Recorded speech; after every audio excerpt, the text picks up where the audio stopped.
అందరికీ నమస్కారం. గీతమ్మ కథల ప్రపంచానికి స్వాగతం. నేను గీతావాణి. చలంగారి బ్రాహ్మణికాన్ని దర్శించాంగా. ఇక ఇప్పుడు మరింత అనుభవపూర్ణుడైన వ్యక్తిగా, పరిణతి చెందిన వ్యక్తిగా చలం నుండి వెలువడిన చిట్ట చివరి నవలగా చెప్పబడుతున్న ఈ జీవితాదర్శం అన్న రచనను పరిశీలిద్దామా?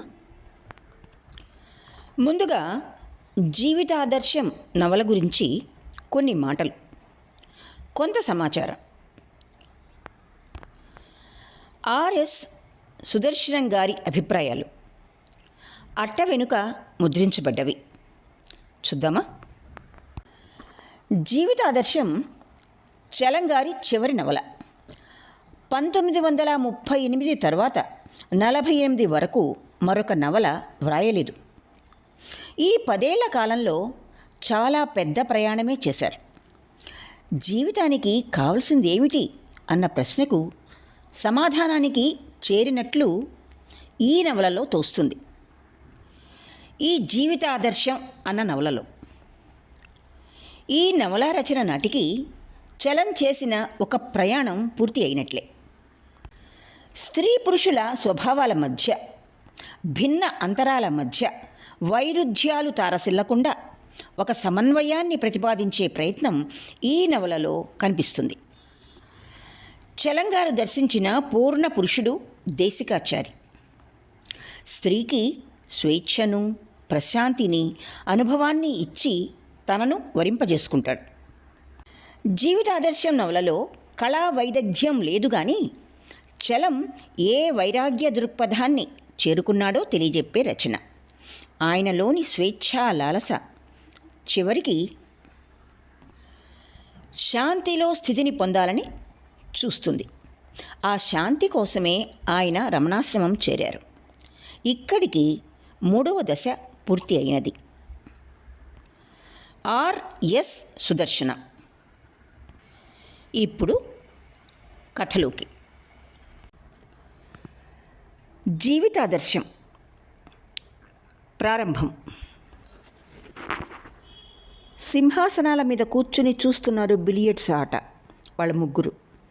నరసింహారావు అమెరికన్ పత్రిక తిరగేస్తూ ఒక బీచ్ పట్టం దగ్గర ఆగిపోయినాడు. నీల సముద్రం పైన 2-3 మబ్బులు, ముందు తెల్లని ఇసుక, ఆ ఇసుక మీద అలల్లోనూ ఒంటిలో చాలా భాగం కనబడుతూ ఆడవాళ్ళు, 2-3 కుక్కలు, 2 మగవాళ్ళు, పిల్లలు ఎండలో మెరిసే నురుగులో దూకుతున్నారు. కొందరు గొడుగుల కింద తలలు పెట్టి పడుకున్నారు. మన దేశంలో ఇట్లాంటి బీచీ ఎక్కడా ఉండదే. అట్లాంటి బీచీ అంటే అట్లా బట్టలు లేని ఆడవాళ్ళు ఆడుకునే బీచీ అనా ఈ సందేహం అన్నాడు లక్ష్మణసింగ్. కాదోయ్, అసలు ఆ ఇసిక, ఆ శుభ్రం మద్రాసు లేదు? మద్రాసా? ఈ అందం ఎక్కడుంది? లేకే నీ కళ్ళల్లో ఆ అందమంతా ఆ మనుషుల వల్ల కలిగినట్టుంది. మనుషులున్నారు కానీ బట్టలు లేకుండా కనబడరు అన్నాడు వెంకయ్యనాయుడు. వెక్కిరించకండి. ఎండ, ఆకాశం, సముద్రం ఇంత అందంగా ఎక్కడుంది? ఎక్కడైనా ఉంది. పట్టణాలు తోసేయి. భీమ్లీ వెళ్ళు. భీమ్లీ? అవును, ఏమిటి విశేషం? వర్ణించాడు నాయుడు. అది ఉండిపోయింది వాళ్ళిద్దరి మనసుల్లో. చైత్రమాసంలో షికారు వచ్చారు భీమ్లీ. అనంతపురం నుంచి నరసింహారావు, లక్ష్మణసింగు వచ్చిన 2వ రోజే ఒకరి మొహాలు ఒకరు చూసుకుంటున్నారు. తిరిగి వెళ్ళాక వెంకయ్య నాయుడిని ఏం చెయ్యాలని ఆలోచన. కానీ నాయుడు చేసిన మోసం ఎక్కడుందో వాళ్ళకి తెలియటం లేదు. మోసం లేదు, అందువల్లనే మోసం ఎక్కడ ఉందో కనుక్కోవడం కష్టంగా ఉంది. మొత్తానికి ఇద్దరికీ ఎందుకు వచ్చామా ఇంత దూరం అని అనిపిస్తోంది. వెళ్ళిపోవాలంటే మళ్ళీ అనంతపురంలో మొహాలు కనపరచడం. రాజమండ్రిలో, కాకినాడలో బంధువులున్నారు. అక్కడుందామా 2 నెలలు అని కూడా ఆలోచించారు. కొత్త ఊళ్ళో ఎవరన్నా తెలిసిన వాళ్ళు ఉంటే గాని తోచదు. అందులో అప్పుడే కాలేజీ ముగించిన కుర్రాడు నరసింహారావు. సింగు వకీలే గాని ఇంకా ఏం ప్రాక్టీస్ లేదు. మనుషుల్ని పలకరించారు బీచ్ మీద. కానీ వాళ్ళు 2 మాటలు మాట్లాడి వెళ్ళిపోతారు. వాళ్ళ అనంతపురంలో మనుషులు వేరే రకం అనిపించింది. సముద్రం అంచునే వడివడిగా నడుస్తున్నాడు ఒకతను. సూటు బూటు, గాలిలో ఎగిరే టై, సాయంత్రపు ఇంగ్లీషు టోపీ, చేతిలో బెత్తం, లావుగా ఉన్నాడు. మెలితిరిగిన తెల్లటి మీసాలు, సగం తెల్లటి జాతి మనిషిగా అవును. నడకలో, చూపులో, మాటలో అమితమైన ఉత్సాహం, స్నేహభావం. 3 రోజుల నుంచి ప్రతి సాయంత్రం చూస్తున్నారు అతన్ని సముద్రం ఒడ్డున. అతను అక్కడే ఉన్న క్లబ్బుకు పోడు. బీచ్లో ఓ చివర ప్రారంభిస్తాడు. వడివడిగా నడుస్తూ కనపడ్డ ప్రతి వాళ్ళని పలకరిస్తాడు. యూరోపియన్లని, కుట్టుకునే ముసలమ్మల్ని, చిన్నపిల్లల్ని, బళ్ళల్లో పడుకున్న బేబీలని, పల్లెవాళ్ళని, శాస్త్రులని, యువతుల్ని ఒక్కొక్కరి దగ్గర ఎంతోసేపు ఆగుతాడు. వాళ్లతో పరియాచకాలు ఆడతాడు. వాళ్ళని వదిలి చాలా తొందర పని జ్ఞాపకం వచ్చినట్లు చరచరా నడుస్తాడు ఇంకోరు కనపడ్డదాకా. ఎవరితోనూ పూర్తిగా ఆగిపోడు. అందరూ అతనికి తెలుసా, లేక ఎవరినైనా పలకరిస్తాడా? స్నేహానికి మొహం వాచిన వాళ్ళిద్దరూ చూశారు తమని పలకరిస్తాడేమోనని. దగ్గరికి వచ్చాడు, పలకరించేట్టే, కానీ మొహాలు చూసి వెళ్ళిపోయినాడు. 3 రోజులు కూడా. ఇవాళ తామే పలకరించాలనుకున్నారు. చాలా సరదా అయిన వాళ్ళలాగున్నాడు. అదిగాక అతన్ని చూస్తే అతని మొహం తామెరిగిన, అంటే చూసిన మనిషి మొహంలాగుంది. ఆ గుండ్రటి గడ్డం, సూదుల్లాంటి కళ్ళు, కణతల మీద ఉంగరాలు తిరిగే జుట్టు, బలువైన చెంపలు. ఎవరబ్బా ఇట్లాంటి మనిషి? మళ్ళీ తమకు ఎదురుగా వస్తున్నాడు. మాట్లాడాలి, కానీ చొరవ చాలలేదు ఆ నిమిషానికి. ఆ వెనక అబ్బాయితో ఆడిన అల్లరి మాటల జ్ఞాపకం నవ్వుతో వచ్చాడు ఈసారి. గుడ్ ఈవినింగ్ అన్నాడు. ఇద్దరూ గుడ్ ఈవినింగ్ అన్నారు. వేడిగా ఉంది కదూ ఇవాళ? ఎంత సులభం అతని సంభాషణ. ఎంత ప్రయత్నించినా తమకు నోట మాట రాదే. వేడా? ఏం వేడి? చాలా బాగుంది. ఏం బాగుంది? ఏమీ బాగున్నట్లు లేవు మీ మొహాలు. ఎక్కడి నుంచి వచ్చారు? ఆ మాటతో వాళ్ళ సంగతులు అతనితో చెప్పుకున్నారు. అనంతపురం నుంచా? చాలా దూరం. కొత్తగా ఉండాలే పాపం. అతని కంఠంలో సానుభూతి, దయ, ఇబ్బందిని అర్థం చేసుకున్న హృదయం బావురుమని ఎడవాలనిపించింది. బంధువులున్నారా లేరా? మరి ఎక్కడ దిగారు? సత్రంలోనా? బాగానే ఉంటుంది భోజనం. భోజనమా? ఈ ఊరొచ్చి భోజనం చేశామంటారా? ఇదేం దేశం అన్నారు. ఆ హోటల్ భోజనమేనా?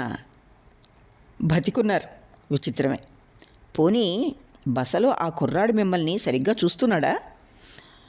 ఎవరూ చూడనక్కర్లేదు, తిండి దొరికితే ఆలోచించాడు. మా వంట మనిషికి స్ఫోటకం. మేము ఇబ్బంది పడుతున్నాం.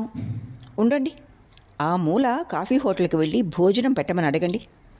అతను మిమ్మల్ని కొట్టడానికి మీద పడతాడు. జడుసుకోక నిలబడి దేశికాచారి పంపాడు అనండి. భోజనానికి పూటకి 23 రూపాయలు అడుగుతాడు. సరేనని భోజనం చేసి ఇద్దరికి రూపాయిన్నరివ్వండి. మీ మొహాన విసిరి కొడతాడు డబ్బుల్ని. మళ్ళీ దేశికాచారిని జ్ఞాపకం చేయండి. త్వరగా వెళ్ళండి, పొద్దుపోతోంది. వంటకి టైం ఉండదు అతనికి మళ్ళీ అని వెళ్ళిపోయినాడు వెనక్కి తిరిగి చూడకుండా. ఇంట్లో ఒంటరిగా విడిచి తల్లి సినిమాకి వెళ్ళిపోయిన పిల్లల్లాగైనారు వాళ్ళిద్దరూ. అయితేనే అతని ధర్మమా అని హాయిగా భోజనం చేశారు ఆ రాత్రికి. వాళ్ళకి సముద్రము, చల్లని గాలి, అందాల దృశ్యాలు పట్టడం లేదు. మళ్ళీ ఆయన ఎప్పుడు కనబడతాడా అనే. దేశికాచారి ఎవరు? అతనా? ఎక్కడో తెలిసితను అంటున్నాడు నరసింహారావు. ఏమిటి? ఆ వంట మనిషికి జబ్బు రాకపోతే మనని తన ఇంట్లో పెట్టుకునేటట్లు మాట్లాడాడే. మన అదృష్టం. ఇక భోజనం సమస్య మాత్రం తీరినట్టే. ఏం వంట! ఆ మైసూరు రసం చాలదా? మర్నాడు సాయంత్రం నవ్వుతూ వచ్చాడు. గుడ్ ఈవినింగ్ బాయ్స్ అనుకుంటూ. కొంత కోపం తీరిందా భీమ్లీ మీద అని అడిగాడు. వాళ్ళ మనసుల్లో జరిగేది ఎలా కనిపెడుతున్నాడు? అనంతపురం వాళ్ళొచ్చి ఇదేం తిండి అంటే ఈ భీమ్లీ వాళ్ళకి ఎంత కోపం వస్తుందని ఆ జిల్లాలో జొన్నకూడు తింటారని వీళ్ళ అభిప్రాయం. ఎందుకు? అనంతపురంలో దోసకాయ పప్పు వంటిది వీళ్ళు జన్మలో రుచి చూసి ఉంటారా? డబ్బున్న వాళ్ళు ఆ దేశంలో తిండి కోసం బతుకుతారని తెలియదు వీళ్ళకి. వాంగీభాత్ అంటే అదేదో తిట్టనుకుంటారు వీళ్ళు. తమని పొగుడుతున్నాడో ఎక్కిరిస్తున్నాడో అనుమానమైంది వాళ్ళకి. ఇంత అందంగా ఉందా ఇక్కడ? షికార్ అయిపోయే సమయానికి ఇంటి దగ్గర బంగాళదుంపల వేపుడు, కొబ్బరి పెరుగు పచ్చడి తయారవుతున్నాయి కదా సరైన రుచిలో అనే జ్ఞాపకంతో అడుగు తొందరగా పడాలి. ఇంటి దగ్గర మధ్యాహ్నం బజ్జీలు, టీ తీసుకుంటూ ఉండగా బీచీ మన రాక కోసం అలంకరించుకుంటోందా లేదా అని అడుగులు తొందరగా పడాలి. అవునా?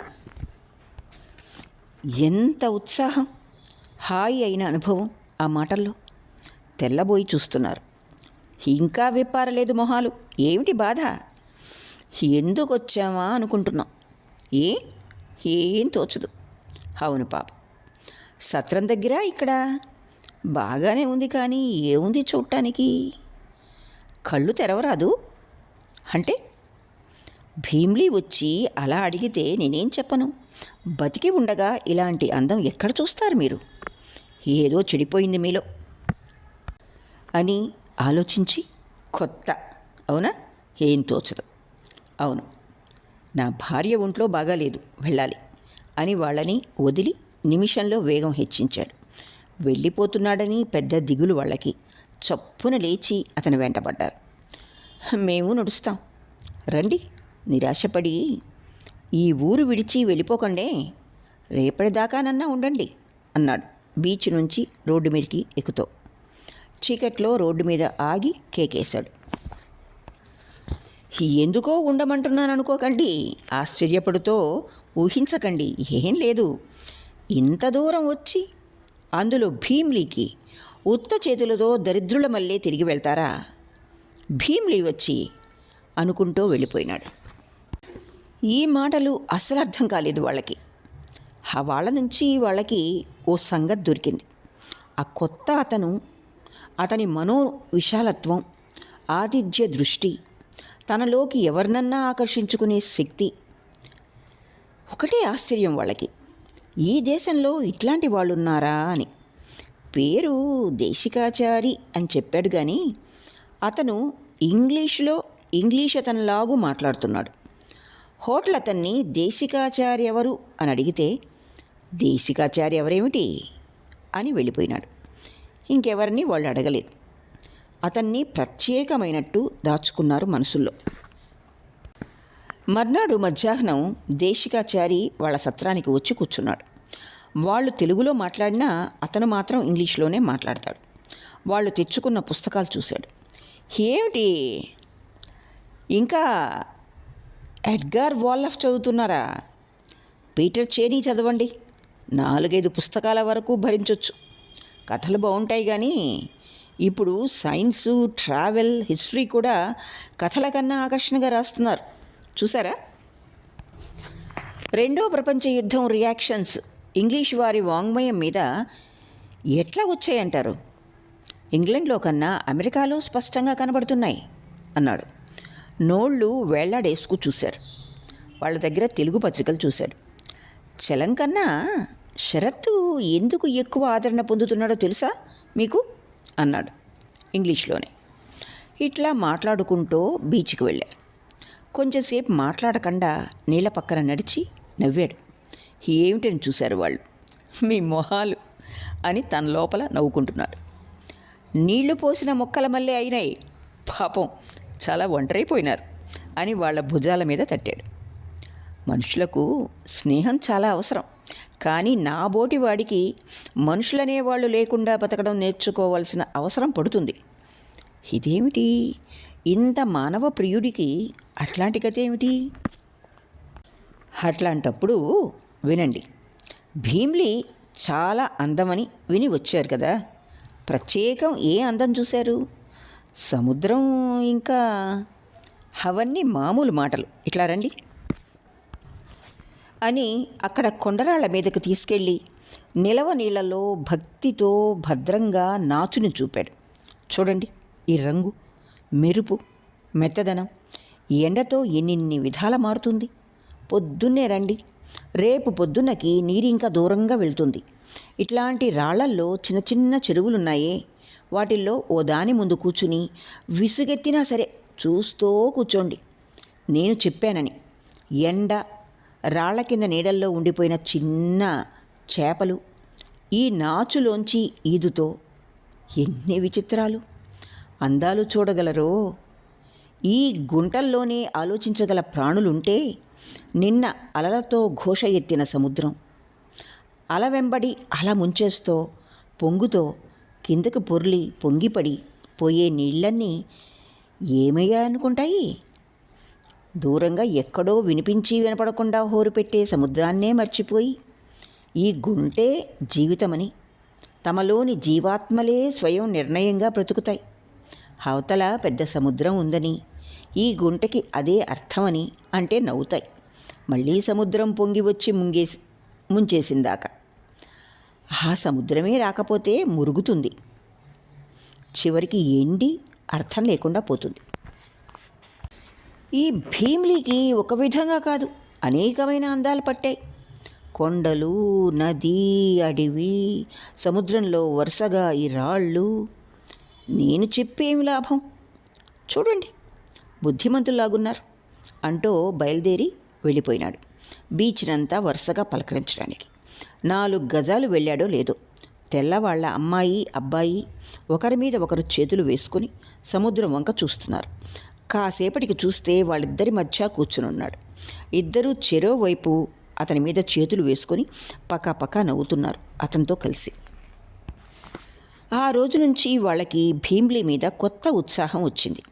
ఆ సముద్రం చాలు వాళ్ళ కళ్ళని కట్టేసి వాళ్ళకి వాళ్ళలో ఉన్నదని తెలియని సౌందర్య భావానికి సందేశం ఇవ్వటానికి. వాళ్ళు యోచించకుండానే ప్రయత్నించకుండానే అందాన్ని గ్రహిస్తున్నట్టుగా అయినాయి వాళ్ళ మనసులు. ఏం లేదు, మన మనసుల మీద మూతల్ని దేశికాచారి తీసేశాడు. తక్కిన పని భీమ్లీ చేసేస్తోంది అనుకున్నారు వాళ్ళల్లో వాళ్ళు. మర్నాడు సాయంత్రం అతను ఎక్కువసేపు ఆగలేదు. వాళ్ళ దగ్గర చాలామంది వచ్చారు బీచ్కి. సముద్రంలోంచి లేస్తున్న నిండు చంద్రుణ్ణి చూడటానికో ఏమో వాళ్ళందరినీ పలకరించాలి దేశికాచారి. వ్యవధి లేదు. ఆ సముద్ర తీరం తనదైనట్టు, అక్కడికి వచ్చే వాళ్ళందరూ తన సొంత అతిథులైనట్టు వర్తిస్తున్నాడు అతను. హిందూ దేశం వదిలి ఎక్కడికో వచ్చాం అనిపిస్తోంది వాళ్ళకి. రేపు పొద్దున్నే ఆ గుడి లేదు, ఆ కొండనెక్కండి, మెట్లున్నాయి, కానీ గుడికి పైన లేవు. మీరు ఆ కొండపైకి వెళ్ళిపోవాలి. పైకి చేరేటప్పటికి సూర్యోదయం కాకూడదు. ఇంకా పైన నీళ్లున్నాయి, చిన్న చిన్న కొండ దొరువుల్లో, చాలా అందం. రేపు సాయంత్రం తీరుబడిగా మాట్లాడుకుందాం అంటూ వెళ్ళిపోయినాడు. అప్పుడే అతని కోసం చేతులు ఊపుతున్నారు అందరూ. వాళ్ళిద్దరూ సముద్రం ఒడ్డున రాళ్లకి తగిలి చిందే నీళ్ల అందాన్ని చూస్తున్నారు. వాళ్ళకి అనుమానంగా కూడా ఉంది, ఎందుకు అతను అంత స్నేహం చూపుతున్నాడు తమ మీద? చివరికి డబ్బులాగుతాడా? ఎందుకో అతని మీద పూర్తి నమ్మకం రావటం లేదు. ఇంటికి వెడుతూ ఉంటే బీచ్ రోడ్డు మీద వాళ్ళని వెనక నుంచి కలుసుకున్నాడు. మర్చిపోయినాను మీతో చెప్పడం, నా భార్య ఆరోగ్యంగా ఉంది. రేపు సాయంత్రం మా ఇంటికి వెళ్దాం, భోజనం అక్కడే అంటూ వెళ్ళిపోయినాడు త్వరగా నడుస్తూ. ఎలక్ట్రిక్ దీపానికి దూరం అవుతున్న అతన్ని చూసి ఏమి మనిషా అని నివ్వెరపోయినారు. కొత్త ఊరు, ఇంకా ఏ సందు ఎక్కడికి పోతుందో తెలియదు. ఏ నిమిషాన ఏం కొత్త చూస్తామో అనే వండర్ వాళ్ళ మనసుల్లో. మర్నాడు సాయంత్రం చీకటి పడిప్పుడు వాళ్ళ దగ్గరికి వచ్చి పిలుచుకొని వెళ్ళాడు. చాలా దూరం నడిచారు నల్లని కొండవైపు. దీపాలు కూడా కనపడటం మానేశాయి. కొండ రాళ్ల మీద నుంచి కొంత ఎక్కాలి. కొండ పక్కన కట్టారు ఆ చిన్న బంగళా. ముందు వరండా సముద్రం కేసి ఉంది. దాని కింద చిన్న తోట, 2-3 రకాల పువ్వుల పరిమళం. వరండాలో 4 తొట్లల్లో మొక్కలు. ఎలక్ట్రిక్ దీపానికి చైనా షేడు. ఎత్తు తక్కువ కుర్చీలలో శ్రద్ధగా అల్లిన లేసు గలేబుల దిళ్ళు. టోపీ తగిలించి వాళ్ళతో కూర్చున్నాడు. బట్లరు నిమ్మరసం తెచ్చి ఇచ్చాడు. కానీ రాత్రి అయితే భయం కాదా అనిపించింది. కొండ మీద అంతా అల్లుకుని దట్టంగా చెట్లు, తీగలు, ఇల్లు నిశ్శబ్దం. ఈ ఊరు ఇండియాలో ఉంది గనక గాని లేకపోతేనా ఈ కొండ పక్కలన్నీ బాగు చేయించి విల్లాలు కట్టేవారు కాదా అన్నాడు అతను. ఈ బ్రిటిష్ వాళ్ళు పోనీండి అన్నాడు నరసింహారావు. బ్రిటిష్ వారేం అడ్డం వచ్చారు? ధనం. ఏ ధనవంతులు లేరా? వాళ్ళెక్కడ కట్టుకున్నారు ఇళ్ళు? పాడుబడ్డ ఆ పెద్ద పెద్ద మేడలన్నీ ఎవరివి? ఏ లోపాలకి కారణం ఎవరి మీదో ఒకరి మీద, చివరికి దేవుడి మీద పెట్టడం ధీరుల లక్షణం కాదు. అంతకన్నా ఒప్పుకుంటే ఏం పోయింది? అనుభవించడం పెద్ద ముఖ్యం కాదని మన స్వభావం అది. కానీ ఆ గుడి చూడండి. అవును, ఇన్ని యుగాల చరిత్రలో ఎవరో బుద్ధి అందం తెలిసిన మనిషి ఉండకపోడు. ఈ ఎక్కడెక్కడో బిచ్చమెత్తి కట్టించి ఉంటాడు, లేక ఏ మొక్కుకున్న మహారాజుకో ఆ స్థలం చూపించి ఉంటాడు. అక్కడ ఏ విష్ణుదేవుడో వెలిశాడని. అంతెందుకు, గొప్ప సూర్యాస్తమయం, సముద్రం అలల్ని బంగారంతో వజ్రాలతో వెదజల్లుతూ ఉంటే దానికి వీపులు తిప్పి బ్రిడ్జి ఆడే క్లబ్బు సోదరుల్ని చూడలేదా మీరు? అక్కడే ఎవడో కన్ను ఉన్నవాడు కట్టాడు క్లబ్బు. దాంతో తీరిపోయింది. బ్రిటిష్ వాళ్ళట అడ్డు. ఇక్కడికి వచ్చే ఇంగ్లీష్ వాళ్ళకి ఏ సంస్కారం ఉంది? కానీ వాళ్ళ ఇళ్ళు చూసారా? వాళ్ళు ఉండబట్టే ఈ మాత్రం అందం ఉంది దేశంలో. వాళ్ళు ఉండాలంటారా? నిస్సందేహంగా. స్వతంత్రం ఒక గొప్ప విషయంగా కనబడదా? నాకు కనబడకపోవడం ఏమిటి? 10 ఏళ్ళు జైలు జీవితం అనుభవించిన వాడికి. మీరు జైలుకు వెళ్ళారా? 10 ఏళ్ళే? ఎంత క్రూరమైన శిక్ష! చూసారా? ఎందుకు? దేశభక్తికా? దేశభక్తి ఏమిటి? నా తెలివి వల్ల. అతను ఇంగ్లీష్ జడ్జి, హ్యూమర్ ఉన్నవాడు గనక కానీ నాకు 20 ఏళ్ల శిక్ష తప్పదనుకున్నాను. ఏమీ వినలేదా నా కేసు? చిన్నవాళ్ళేమో. నా ఫోటోతో ప్రతి పేపరు కేసునంతా రిపోర్ట్ చేసింది అన్నాడు గర్వంగా. ఏం కేసు? దేశికాచారి డిఫాల్కేషన్ కేసు. ఓ, వాళ్ళిద్దరికీ జ్ఞాపకం. అది అతన్ని ఎక్కడో చూశామని అందుకనే అనుకున్నారు. పేపర్లలో పెద్ద ఫోటోలు. అన్యాయంగా సాక్ష్యం చెప్పించారా మీ విరోధులు? అన్యాయం ఏముంది? 2 లక్షలు కొట్టేశాను కదా, నేనే ఒప్పుకున్నానుగా. వాళ్ళ నాలికలు చప్పున ఎండిపోయినాయి. ఎట్లా అక్కడి నుంచి లేచిపోవడం? అతను వేళాకోళం చేయడం లేదు. అదంతా నిజమే. బయటే భోజనం చేద్దాం అంటున్నాడు ఏమెరగనట్టు. ఏమిటి? అక్కడ భోజనం చేయడమా? విషం పెడితే? వాళ్ళ చేత ఏమన్నా కాగితాలు రాయించుకుంటే? తన నిజస్వరూపం బయట పెడుతున్నాడు. ఇంక భయం లేదని. లేకపోతే ఎవడన్నా చెప్పుకుంటాడా? బట్లరు బల్ల అమరుస్తున్నాడు. వాళ్ళిద్దరూ వణుకుతో ఒకరి మొహాలు ఒకరు చూసుకుంటున్నారు. అతను మాట్లాడుతూనే ఉన్నాడు. నేనేమంటున్నాను? ఈ దేశ స్వాతంత్ర త్యాగమూర్తులకి అసలు స్వతంత్రం అంటే ఎప్పుడన్నా అర్థం తెలుసునా అని. పరుల ప్రభుత్వం బానిసత్వమే. కానీ మన మీద బరువై కూర్చోదు. ఎవరో చెప్పిందాకా, ఆలోచించుకున్నదాకా బానిసత్వం అనిపించదు. తెల్లారి లేస్తే పెద్దలకి, కుటుంబాలకి, ఇంటి పక్కల మనుషులకి, పురోహితుడికి చేసే దాస్యం ఎన్నడన్నా మనుషులకు తట్టిందా? నిజంగా స్వతంత్రాన్ని ప్రేమించే మనిషి దేని నుంచి ముందు బయటపడతాడు? కానీ వాళ్ళు ఇక్కడి నుంచి ముందు ఎలా బయటపడ్డామా అని ఆలోచిస్తున్నారు. బ్రిటిష్ వాళ్ళు తెచ్చారా దరిద్రం? ఆచారాలకి, పెళ్ళిళ్ళకి, మర్యాదలకి, భేషజాలకి, దేవుళ్ళకి ఈ సేవ వలనేగా దరిద్రం. తిండి లేకపోలేదు. అప్పులు ఎందుకు అవుతున్నాయి? ఈ వ్రతాలకి, యాత్రలకి, మూఢత్వాలకి. పైగా ఎవరినో తిట్టడం. వాళ్ళు నిర్దోషులనను. కానీ మీ సంగతి ఏమిటి? అవును, మా సంగతి ఏమిటి అనుకున్నారు వాళ్ళు. అప్పులు చేసేది, వడ్డీలు పెరిగేది, దానికోసం వేలం వేసిన భూస్వామిని, మార్వాడిని తిట్టేది, తామేమీ ఎరగనట్టు, తమ కూడు వాళ్ళు కొట్టుకుపోయినట్టు.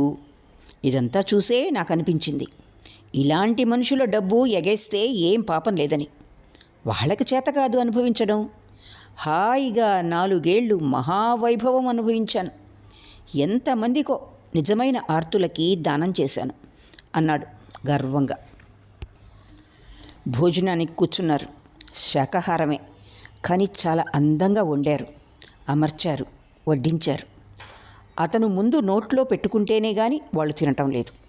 వెర్రి, ఎందుకు చంపుతాడు తమని?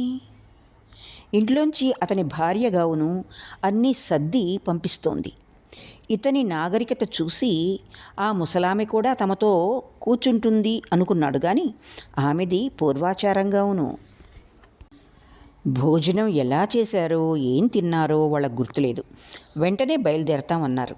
కానీ దేశికాచారి వెళ్ళేదని గట్టి పట్టుపట్టాడు. దాంతోనే వాళ్ళకి భయం మరీ ఎక్కువైంది. లోపలికి వెళ్ళి తన సూటు అది తీసేసి బనియను గూడకట్టుతో వచ్చాడు. తాంబూలం తెప్పించాడు. వాళ్ళకి పువ్వుల దండలిచ్చాడు. ఆ సూటు తీసేస్తే అతను చిన్న బొజ్జ, కొంచెం ముడతలు, అంతా గుండ్రంగా ఓ బంతిలాగున్నాడు. కండరాలున్నాయా అసలు, లేక అంతా అలాంటి నునుపేనా అనిపించింది. వరుసగా సముద్ర తీరమంతటా ఉన్న ఈ చిన్న రాళ్ల వల్ల నిరంతరమైన ఆకర్షణ ఈ సముద్రానికి. కన్యాకుమారి అంత అందం లేదనుకోండి, కానీ ఇలా కూర్చుంటే ఈ ఎండలో నీళ్లు రాళ్లకి తగిలి పైకి ఎగిరినప్పుడు చాలా రంగులతో మెరుస్తుంది. ఆ తుప్పర ప్రతిదినము ఆ రాళ్ళని ముంచేయడము, మళ్ళీ వదిలి దూరంగా వెళ్ళడము, అదేదో గొప్ప లీల. ఒకనాటి తీరం ఇంకో నాడిలాగుండదు. ఒకనాటి తీరం ఇంకోనాడు ఇలా ఉండదు. పైగా ఆ నదిని దాటారా లేదా? దాటండి రేపు. ఒక్క నిమిషంలో ఏదో నిర్జనమైన తీరానికి వెళ్ళిపోయినట్టు అవుతుంది. ఎదురుగా ఆ కొండ మీద ఆ నీటి కొలనులు చూసారా? వాటిలో పువ్వులు, ఈ నిర్మలాకాశం, ఇంత ఎండాకాలంలోనూ మంచు కొండల మీద నుంచి వస్తున్నట్టు చల్లగాలి. నది ముందు మెట్ల మీద మర్రి చెట్టు కింద కూర్చున్నారా? పొద్దున్న 9 గంటలప్పుడుంటుంది. ఎక్కడో ఇటలీలో ఉన్నామనిపిస్తుంది. ఇటలీ చూసారా? బొమ్మల నుంచి. అదుగో చంద్రోదయం అవుతోంది. ఇక చూడండి, 10 నిమిషాలకు మారే నాట్యం అలల మీద. మీకు ఓపిక ఉండాలి గాని. ఆ ఇల్లు కొండల మధ్యన ఉండడం చేత దూరంగా సముద్రం వాళ్ళకి కిందగా కనబడుతోంది. కొబ్బరి చెట్ల నీడల వెనక నుంచి ఉదయిస్తున్నాడు బంగారు చంద్రుడు, ఎర్రని చారని సముద్రం మీద కల్పిస్తూ. ఇంకా ఇప్పుడే కాదు, తెల్లారకట్టగాని అలల మీద మెరుపు కనబడదు మనకి అని లాల్ అని కేకేశాడు లోపలికి. అందమైన స్త్రీ కంఠం రేడియో దిగావును అవ్యక్తమైన సితారు వాద్యంలోంచి ఓ అని వినపడ్డది. చూస్తున్నావా చంద్రుడు? హో అని మళ్ళీ మధురంగా గొప్ప సంతోషంలోంచి పలికినట్టు. హారి దంపతులారా, ఏం ప్రేమ మీ మధ్య ఇన్నాళ్ల తర్వాత కూడా అనుకున్నారు. వెంటనే ఇదో నాటకం. వీళ్ళు ఇంకా చాలా ప్రేమలో బతుకుతున్నట్టు. అమ్మో, ఎంతకన్నా తగును వీడు అనుకున్నారు. తరువాత అతను వాళ్లతో మాట్లాడలేదు. సముద్రం వంక చూస్తున్నాడు, పైపు వెలిగించి నోట్లో పెట్టుకుని. వాళ్ళ భయాలు సర్దుకున్నాయి వెన్నెలతో. ఎవరో వెనక నుంచి దీపం ఆర్పేశారు. మెల్లిగా వెన్నెల గోడ మీద చెట్ల నీడలోంచి చారలుగా వాళ్ళ పాదాల ముందు వాళ్ళ ఒళ్ళో వాలింది. తీగ మల్లె పరిమళాలు, వెనక నుంచి రేడియో, సితారు. ముందు ఆ సముద్రం మీది వెన్నెల. వాళ్ళిద్దరూ మైమర్చిపోయినారు. అదేదో లోకంలోకి వెళ్ళామనిపించింది. ఎంతకాలం గడిచిందో నిద్రపోయినారో మేలుకున్నారో గుర్తు లేకుండా అయినారు. అతను ఒక్క వేలు కదల్చక ఆ చైత్రమాసపు రాత్రి గాలిలో, సముద్రక్షారపు శుభ్రతతో వచ్చే ఆ మెత్తని గాలిలో తన్మయుడై కూర్చున్నాడు. అతన్ని పలకరించడానికి బుద్ధి వేయలేదు. మెల్లిగా లేచి వెళ్ళిపోయినారు. తో వెతుక్కుంటూ 20 గజాలు వెళ్ళారో లేదో అధికారంగా. ఆగండి అన్నాడు దేశికాచారి. గుండెలు ఆగే వాళ్ళకి. గుబురైన చెట్ల మధ్య చీకట్లోంచి సన్నని తోవ వెనక టార్చ్ లైట్ వేసుకుంటూ అతను చాలా కోపంగా, బుద్ధి లేదా మీకు? చీకట్లో వెళ్తున్నారా సాహసించి? కొండ నిండా తాచులు, పెద్ద మండ్రగబ్బలు. పదండి జాగ్రత్తగా. ఎంత దయ! వాళ్ళ క్షేమం తనకి చాలా ముఖ్యమైనట్టు. తమ మీదనే కాదు, ఆ మనిషికి తోటి మానవుణ్ణి చూస్తే ఎంత వెచ్చదనం ఆ హృదయంలో అనిపించింది. భద్రంగా ఊరి మొదటిదాకా దిగబెట్టాడు. ఆనందం ఎంత సులభం, ఎంత సహజం. మనుషులకి ఎందుకుండవో కళ్ళు అన్నాడు దిగులుగా. ఇంటికి వెడుతో ఒకటే మాట్లాడుకున్నారు. ఈ మనిషి నుంచి తప్పించుకోవడానికి ఊరు వదిలి వెళ్ళిపోదామా అని. అంతా అనుమానమే. ముందే తమని పలకరించడం, పదే పదే స్నేహం చేసుకోవడం, తాము ఎంతో కావలసిన బంధువుల మల్లే కపట ప్రేమ నాటకం ఆడడం, భోజనానికి పిలవడం. ముక్కు మొహం తెలియని మనిషి ఎందుకు చేస్తాడిదంతా? ఎప్పుడో అనంతపురం వచ్చి వీళ్ళని ఉపయోగించుకొని డబ్బు పోగు చేసుకోవటానికేమో. అలా అయితే తాను జైలు దొంగనని ఎందుకు చెప్పుకుంటాడు? ఎలానూ వినే ఉంటారు కదా అనా? తనే చెప్పుకుంటే నమ్మకం కలుగుతుందనే. ఈ ఊరి వాళ్ళకి తెలుసా అతని సంగతి?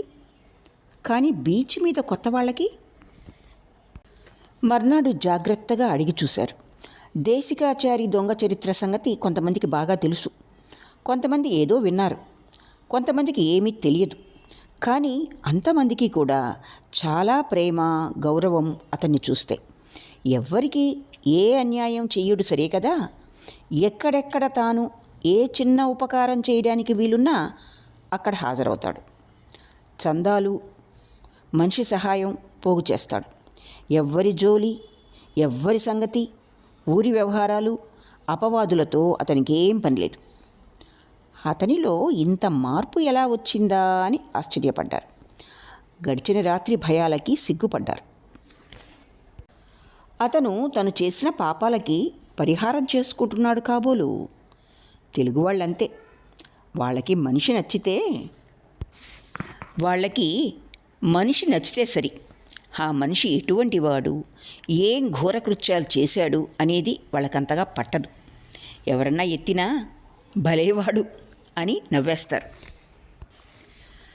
దేశికాచారి వాళ్ళకి విప్పి తెలియజేసిన తర్వాత భీమ్లీలో అపూర్వమైన అందం కనబడుతోంది వాళ్ళకి. మర్నాడు సాయంత్రం భీమ్లీ చరిత్ర చెప్పాడు. ఏ విధంగా మొదట యూరప్ జాతులకి ఈ భీమ్లీ కనబడి ఉంటుందో, శిథిలమైన వాళ్ళ కట్టడాల చిహ్నాలు ఎక్కడెక్కడ ఉన్నాయో, వాళ్ళ గోరీల మీది సంగతులు చదివితే ఎన్ని విషాద సంతోష చరిత్రలు కనబడతాయో వివరించాడు. పూర్వం మంచి రేవు పట్టణం కావడం, కొత్త దేశాల ఓడలు, కొత్త దేశస్థులతో సామాన్లతో రావడం, ఆ కొత్తదనం అన్నీ వాళ్ళ కళ్ళ ఎదుట నిలిపాడు. వాళ్ళు భీమ్లీలో ప్రతి సందు, ప్రతి చిన్న అరుగు ఏదో గ్రంథమైనట్టు చూస్తూ తిరుగుతున్నారు. రెండో రోజు సాయంత్రం సముద్ర స్నానం చేశారు. ఓ కొండరాయి మీద కూర్చుని ఎత్తుగా వచ్చే అలలలో మునుగుతో ఆడుకున్నారు. అయ్యర్ దగ్గర భోజనం చేసి సత్రానికి వెళ్ళారు. సత్రంలో 3 రోజులే ఉండనిస్తారు. కానీ దేశికాచారి ఎవరితో మాట్లాడాడో ఎంతకాలమైనా ఉండనిస్తామన్నారు వాళ్ళని. ఆ రాత్రి లక్ష్మణసింగుకి చెవిపోటు వచ్చింది. సముద్రపు కెరటం దెబ్బ వల్లనేమో. పర్వాలేదని పడుకుంటే రాత్రి 11 గంటలకి నిలవలేని బాధతో మూలుగుతున్నాడు. ఏం చేస్తారు ఆ అర్ధరాత్రి? సత్రం మనిషి లేడు కూడాను. దేశికాచారే దిక్కు. అతన్ని ఈ అర్ధరాత్రి లేపడమా? కానీ తప్పదు. ఏ డాక్టర్ దగ్గరికన్నా తీసుకెళ్తాడు. బయట వెన్నెల చార పడ్డది. చంద్రోదయం మిస్కాడు. మేలుకునే ఉండొచ్చు. బయలుదేరాడు నరసింహారావు. తోవ సరిగ్గా తెలియదు. ఏ రోడ్డు నుంచి తిరిగినా మలుపులో ఎదురుగా పొంగుతో ఉదయించే చంద్రుడితో సరసాలాడుతో సముద్రం. ఎదురు గోడ మీద వెన్నెల్లో రెండో వైపు పురాతన గోడల కింద కరిగిపోయే నీడలు. ఆ అందం నరసింహారావుకి భరించలేననిపించింది. అనంతపురంలో ఇక్కడికన్నా స్వచ్ఛం ఆకాశం. ఆ ఊరు చుట్టూ కొండలు ఎంతో అందమంటారు. ప్రతి సూర్యోదయం అస్తమానం అమ్మవారికి పసుపు కుంకుమ పూజల్లాగా ఉండేవి. నక్షత్రాలు చంద్రుడు తలలకి ఎంతో దగ్గరగా వెలుగుతున్నట్లు కనబడేవి. కానీ వాటినన్నిటినీ ఒక గొప్ప అందంగా చూసుకోలేదు వాళ్ళు. భీమ్లీలో ఇంత అందం కనపడటానికి దేశికాచారి ఇచ్చిన దృష్టే కారణం. పల్లెవాళ్ల ఇళ్లని దాటి కొండవైపు తిరిగాడు. దోవ చుట్టూ తిరిగానని అనిపించింది. రోడ్డంతా ఒకే వెన్నెల చార, పక్కన చెట్ల నీడలు. ఎత్తుని ఎక్కుతో మాటిమాటికి వెనక్కి తిరిగి సముద్రం వంక చూస్తూ నడవాలనే గాని దేశికాచారి పాముల భయం పెట్టాడు. అతని బంగళా కనపడ్డది. సన్న తోవలోంచి జాగ్రత్తగా వెళ్ళాడు. బయట కూర్చొని ఉన్నాడా? సంపెంగ పొద వెనక నుంచి మలుపు తిరిగాడు. పొద నీడలోకి, వరండాలోకి సూటిగా వెన్నెల పడుతోంది. వరండా చివర తివాసీ మీద స్తంభాన్ని ఆనుకుని కూర్చుని ఉన్నాడు దేశికాచారి. సముద్రం వంక చూస్తూ అతని రొమ్ము మీద తలపెట్టుకుని అతని భుజం చుట్టూ చెయ్యేసి వెన్నెలతో మెరుస్తున్న అతని గుండ్రని మొహం వంక చూస్తూ వెల్లికెలా పడుకుని ఉంది అతని భార్య. హారి వీళ్ళి తస్సాదియ్య అనిపించింది. కానీ వాళ్ళిద్దరి అన్యోన్యం, ఇన్నేళ్లకి వీడని మమత, అలా వెన్నెల్లో ఏకమై నిశ్శబ్దంగా నిలువగల వాళ్ళ మనోస్థితి, ఇన్ని సంవత్సరాలు ఏమనుభవించారో. శరీరాలతో సరే, అసలు ఒకరిపైని ఒకరి దృష్టి, ప్రాముఖ్యత, అందంలో ఐక్యం. అతడు జైల్లో ఉన్నప్పుడు ఏమైందో ఈమె. కానీ అంత దుశ్శీలుడు అతను. ఆమె అంతేనా? లేక పతివ్రత? ఒక్క నిమిషంలో ఇన్ని ఆలోచనలు తిరిగాయి అతని మనసులో. అడుగు వెనక్కి వేసి పొదచాటుకు వెళ్ళాడు. ఎలా వాళ్ళని డిస్టర్బ్ చేయడం? వెనక్కి వెళ్ళిపోతే? కానీ మిత్రుడి చెవిపోటు తప్పదు. దేశికాచారి గారు అన్నాడు కానీ చోకతాయి చిత్రంలో మనిషిని బయటకు పిలిచినట్టు అనిపించింది. అంతా సాక్రిలెజ్. కమిన్ ప్లీజ్ అన్నాడు. ఎవరో పిలిచింది తెలియకుండానే. భయమన్నా లేదు వాళ్ళకి ఈ అడవిలో. నెమ్మదిగా వెళ్ళాడు. ఆ లోపలే ఆమె లేచింది. అతను దరికి వెళ్ళేటప్పటికి కుర్చీలో కూర్చుంటోంది. మీరా, ఏమిటి ఈ అర్ధరాత్రి? ఏమిటి అని ఆదుర్దాగా ప్రశ్నించాడు. చెప్పాడతను. మందిస్తాను, తగ్గిపోతుంది అని లోపలికి వెళ్ళాడు. ఆమె మాట్లాడకుండా తోటలోకి చూస్తోంది. ఆమె యవ్వనవతి. 25 ఏళ్ళు ఉంటాయో లేదో. ఎవరామె? అతనికి రెండో పిల్లే. ఆమె అందమైంది. ఎంత అందమో ఆ సగం వెన్నెల్లో తెలియటం లేదు. ఆమె బట్టలు కూడా సరిగ్గా వేసుకోలేదు. ఒక చీర ఏదో కప్పుకుందో చాలా పలుచగా ఉంది. ఆ తోట, ఆ అర్ధరాత్రి, నిశ్చలంగా తను లేనట్టే కూర్చున్న ఆమె ఎంతో అందంగా ఉంది. ఏదో మిస్టరీ ఆమె చుట్టూ. ఇంతలో దేశికాచారి హోమియోపతి మాత్రలు ఇచ్చాడు తెచ్చి.